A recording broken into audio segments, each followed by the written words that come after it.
Alrighty, buddy, hello. It is me, Eli Robinson, the Chief Trivia Officer here at Water Cooler Trivia, coming to you live, talking about our third week of June.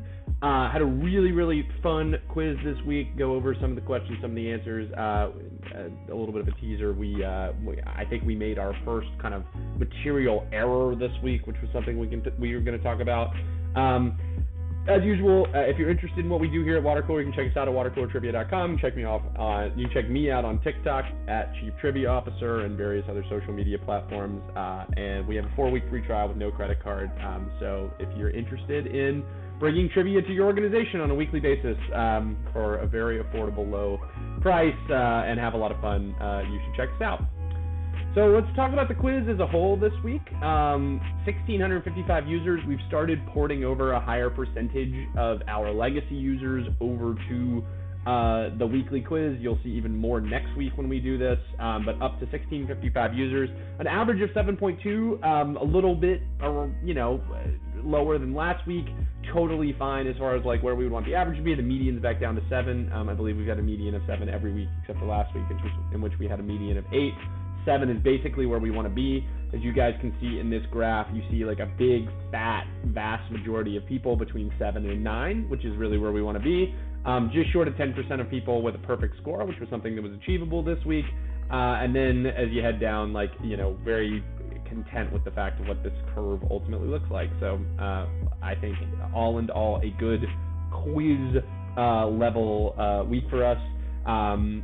So let's get started. Question number 1. On December 1st, 2021, Amy Schneider became the first openly transgender contestant to qualify for the Tournament of Champions on what classic TV quiz show, sorry. So this question is like exactly where we would want it to be. First question, very gettable. Interestingly enough, I couldn't find a royalty-free image of Amy Schneider. So kudos to her team for keeping all of those images locked up. 96% correct. Of course, the answer is Jeopardy.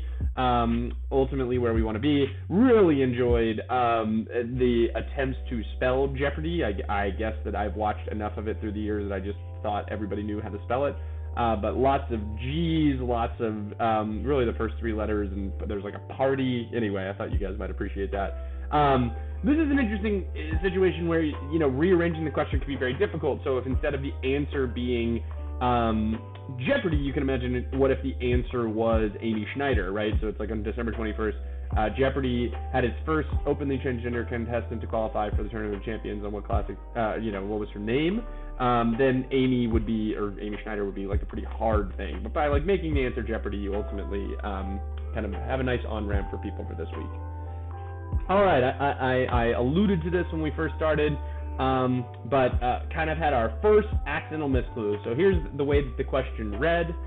Sharon crowned next drag superstar earlier this month, wore a gown inspired by the Trencadís mosaics in her hometown of Barcelona on a recent edition of RuPaul's Drag Race, filmed in what peninsular Euro country? Okay, so when we conceived of this question, we wanted to use the fact that she was from Barcelona for the answer to be Spain, and the answer is Spain. However, this word, peninsular, located here, really did a number on people, and I apologize because when we misclue people, we want to do it on purpose. Like we don't want this to happen. And so what I'm assuming occurred, because I don't think that many people watch RuPaul's Drag Race, is that people are like, Barcelona, Spain, and then they saw the word peninsular, and they're like, wait a second, Spain isn't a peninsula, which is technically, I believe, true. Spain is on the Iberian Peninsula. It itself is not a peninsula.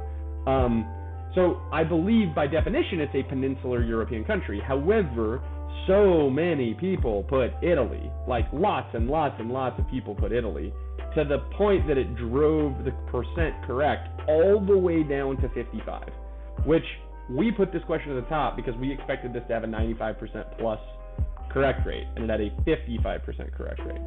So, there were many ways to make this question easier. We didn't. We screwed up.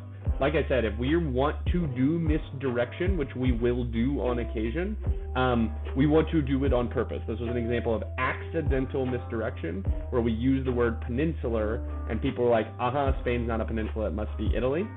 So all of like the Barcelona cluage that happens higher. So the answer is Spain, only 55% correct, and a real apology out there to anybody who put down Italy, because it was not on purpose. Number 3, are you ready for some football? At the time that he became the NFL's first openly gay player, defensive lineman Carl Nassib played for what Vegas team? So this is another one we thought it would be in the 90s. Harder than we want it to be. The team just moved to Vegas a couple years ago, so the Oakland Raiders moved to Las Vegas, so the answer is the Las Vegas Raiders, or the Raiders. Talked about this one with the Quizmaster beforehand. He kind of had this belief, and I don't know if it's true for hockey, but we'll just say when we say Big Four, like for baseball, basketball, or football, that like most people know the location and the nicknames of like most teams. So 82% is not bad. We just would have expected for the answer being the Raiders that the answer would be significantly higher. We do know that sports can be a very exclusive category. But this was kind of one of those things where would have expected a little bit better. Considered an image, didn't really want to give it away that much, kind of hard to do without it being very obvious. So 82%, a little bit lower than we wanted it to be, but otherwise a totally fine question. Number 4, 2 years after taking his horse to the top of the charts with Billy Ray Cyrus, in 2021, what normal-sized rapper dropped his namesake debut album Montero? So the answer is Lil Nas X, 87% correct, very much where we want to be. So I technically believe that Lil Nas X is Lil space X space NAS. I believe that's like, somewhat of what we would look for.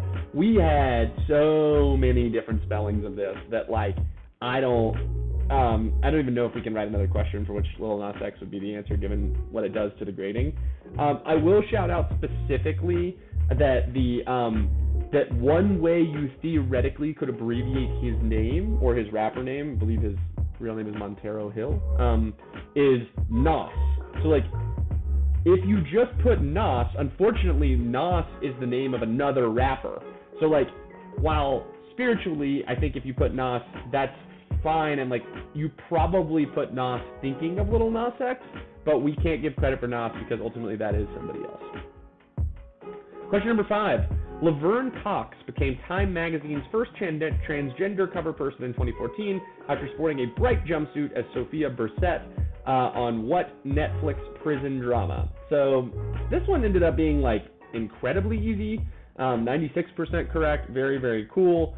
2010s Netflix was ubiquitous. Like before the rest of the streaming platforms came around, Netflix was everything. And so you kind of forget that, like now that we live in a fairly fractured streaming world. But 96% correct, Netflix show, and way to go for everybody on this one. Question number 6. Spoiler alert, Thelma and Louise meet their spectacular end in a canyon in what southwestern U.S. state repped by Senator Kristen Sinema? So I think this is just like exactly the type of question that we want to be asking. So you have 2 different ways to cut at it. You can cut at it by knowing the plot to Thelma and Louise and knowing like where they end up. Theoretically, you could cut at it from like a 1B route, which is like how many canyon states are there in the southwestern U.S., but that's beside the point. Or you can cut at it by basically knowing like, hey, what state does Kristen Sinema actually represent in the U.S. Senate? The answer is, of course, Arizona. Really, really like this question. Hope we can use more of these. 81% is great. I wanted to give a shout out to Sophie on the Henkel legal team, who answered, need to watch this movie before I can answer, which I actually think is, first of all, very true. Maybe she didn't know what state Sinema was from, but like, certainly true, but also like very excited that someone like actually was like, yeah, like I will watch this and then I will know, which I don't know, I found that very entertaining. So shout out to Sophie on the Hinkle legal team. Number 7, Sue Bird, standout point guard for the WNBA Seattle Storm, is engaged to Megan Rapinoe, a woman who's repeatedly led the U.S. to world titles in what sport? So the various world titles will either be the World Cup or the Olympics. 87% correct. Of course, the answer is soccer. We rewrote this question a number of times, so we thought about asking questions about Sue Bird, about Megan Rapinoe, about the sports, about the team names. I think the first version of this question was like, what WNBA, or what's the nickname of the WNBA team that Sue Bird plays for? So I wanted to kind of take the pedal off a little bit on that. I thought that maybe that wouldn't be so well known, but 87%, a little bit easier, but otherwise like very happy with this question. All right, question number 8. Focusing on Big Apple ball culture, the 1990 doc Paris is Burning popularized what pose-striking dance that shares a name with a magazine? All right, so this is very, very, very, very surprising that this is this high. It can be for a few different reasons. Like the magazine clue could have been a good one. It could be that everybody in the world knows this. It could be that there was cheating. I don't know.